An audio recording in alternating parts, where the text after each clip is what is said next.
Welcome to another episode of 3rd and 3 with Coach Roger Holmes. I'm Jason Holcomb, joined as always with the coach. Coach, electric atmosphere for our first home game. Fantastic pregame celebration of one of our greatest fans of all time, Don Tanner. Even had the air evac helicopter descend in, and very grateful to them and everyone involved in putting together that program and dedicating a seat out to Mr. Tanner. I know for you that had to be a special moment before we even hiked the football. Well, Mr. Tanner has made over 500 games, without missing one. And we lost him this past year. He's gone home. But his family was here. We're able to recognize them and all their accomplishments. And we'll miss Mr. Tanner, but the family will carry on his traditions, I'm sure. Yes, we saw just about every Tanner you could find out there at the ball game, and the thing about it that a lot of people may not realize is most of them come all the time anyway. They're here, and I just want to first off, before we even get rolling, Jason, coming out and having a full house. Swainsboro brought a big crowd. It was, those things are things that you don't necessarily, the fans don't realize what an impact that plays, and I want to thank them for turning out and seeing two really good football teams have a really good game. Yes, it was a very good game. I don't think the score necessarily is an indicative of the quality of play that was happening on the field for the majority of the ball game. And let's talk about that for a second, Coach. We came out and threw a punch. They threw a punch back at us 7-7, and then our defense really seemed to settle in. And that, to me at least, and of course you're the coach, so you'll be able to tell us more, but it seemed like our defense really set a tone that our offense jumped alongside, and that kind of helped propel us to the victory. Well, I think our defense did have a great night, and I think our defensive coaching staff, led by Nick Collins, our defensive coordinators, had a great game plan. I think there were a lot of people maybe that were concerned about our past defending ability because we didn't defend the thing real great when we played Baldwin over here in the scrimmage. But we were kind of in the midst there of kind of preparing for ECI and worrying more about the wing tee than we were the spread offense. But our kids responded very well, carried the game plan out well. From an offensive standpoint, I don't think that we played as well in the first half offensively as we did in the second half. We made a couple of adjustments at halftime, and our kids were able to go out and create a few more running lanes for our kids. But all in all, heck of a night. Great to get out with a win, two top 10 ranked football teams, and great environment. So I think it was a good learning experience for us also. I'll tell you, I was really glad to see us play so well across the totality of the game. Even toward the end there were some big plays that kind of helped seal the victory for the Irish. And now we've got a week, an entire extra week to prepare for a solid Brooks County team in our longest road trip of the year. We'll talk about them next week. This week we want to still highlight some of the kids that have been making a difference. And I've got a couple kids on my brain, but I want you to pick them because you're the ball coach. Who's a couple of guys that stood out to you for this past Friday? Well, obviously, Jason, it's hard to narrow it down because we had a lot of kids do a lot of good things. I think first off, DJ Wright with 2 interceptions defensively. First year as a starter for us in the secondary, and he just did some tremendous things and little things that you coach in practice. And he took them to the game field and made things happen there. I think, that Marcus Adams had a tremendous night. I've had a lot of people comment about they didn't realize Marcus had that power that he runs with to be a small kid or his cutting ability. But Marcus has been a good football player around here for a while, and I'm not surprised with what Marcus did. But he had a phenomenal night for us. I think Romello Height kept their quarterback on the run. I think he had a really good night. He had 5 tackles for loss, which is a heck of a night for us for any time that to happen. And then Jaquez Evans, being Jaquez, contributes in so many ways.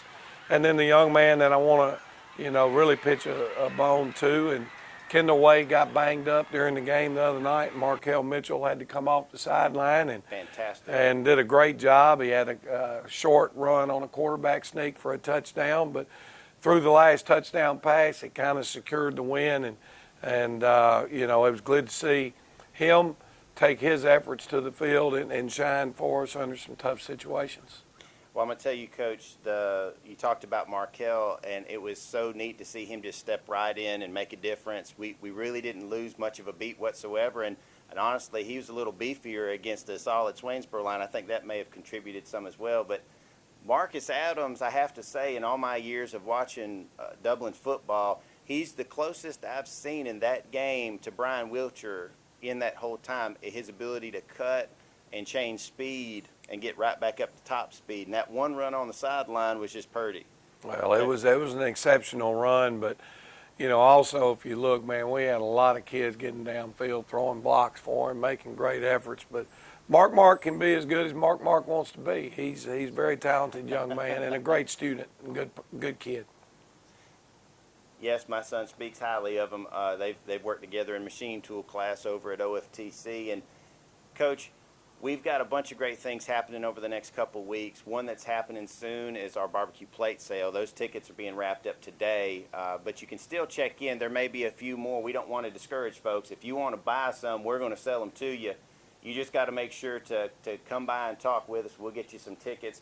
Also, it's still not the end of the year for season tickets. You can still buy the rest of the tickets, which are a great price. You can also buy a single game pre-sale, which I think was a really big plus for us leading into this game. I think a lot of people took advantage of that pre-sale because it saves you a bunch of money. You can put that money towards some concessions. I'd rather have a game ticket and some popcorn than just a game ticket. Yeah, that's not a bad plan. You know, when you mention that, I'm sitting there and thinking with the walk-up price at $10 a ticket, you can go ahead and still purchase a season ticket for $35, and you're still coming out ahead. Yes. If you want to go ahead and purchase a season ticket. Then you don't have to keep coming back to the school every week and doing those things or stand in line at the gate. So, yeah, it would still be to our fans' advantage to go ahead and purchase that season ticket.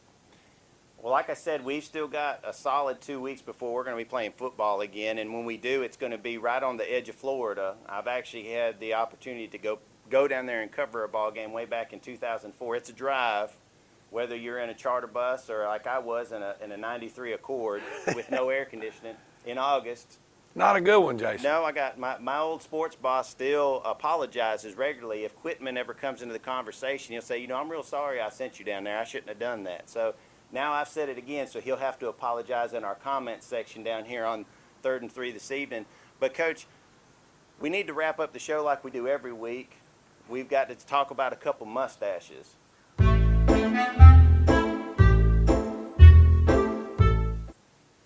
All right, Coach. This week, our mustache matchup is going to be probably one of the crazier ones. We thought last week was crazy where we pitched a cloud against a puppy. That's pretty crazy. But you know, this one is going to take us in the Wayback Machine, back to your strong running days, and to one of my favorite TV shows of all time as a child. But we're going to kick it off by showing the first of our two contestants, and that's Gardner Minshew, who's currently quarterback at Jacksonville Jaguars, but he actually played at Washington State. That's where most people are going to know him for. And so here's his mustache, Coach. Yep. All right. And then we have to shift it all the way back to the early 80s and to, like I said, my favorite show, which was Knight Rider. As a little kid, you couldn't ask for a better show. Cool car, cool guy, David Hasselhoff. Well, people don't realize this, but when the show started getting a little crazy, turned into a soap opera, you had a fellow by the name of Garth Knight, which was Michael Knight's alter ego.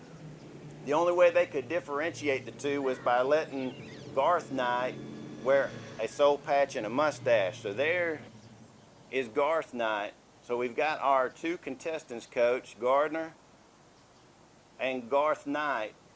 Which one are you pulling for this week? I'm going to have to go with Garth Knight. He's clean shaven all except for his mustache, so I'll go with him. Well, and I have to tell you, it's kind of hard not to pull for that, especially where he has that permed hair, which was such a big thing back in the 1980s. I don't know that you ever had permed hair. I don't think my hair would perm if I tried. Mine would probably go straight. Mine's really curly, so I imagine if I permed it, it would go straight. So I'd look like I was in a Southern rock band. But in any case, we want to thank Coach, as always, for taking time out of the day. We want to make sure that you take time not just to pick up this show and find out about mustaches, find out about these young men and the great things they've got going on. We're going to be on the road, not this Friday, but next. And then after that is a stretch of nothing but playing football, hopefully till Christmas. So we hope that you'll keep tuning into 3rd and 3 with Coach Roger Holmes.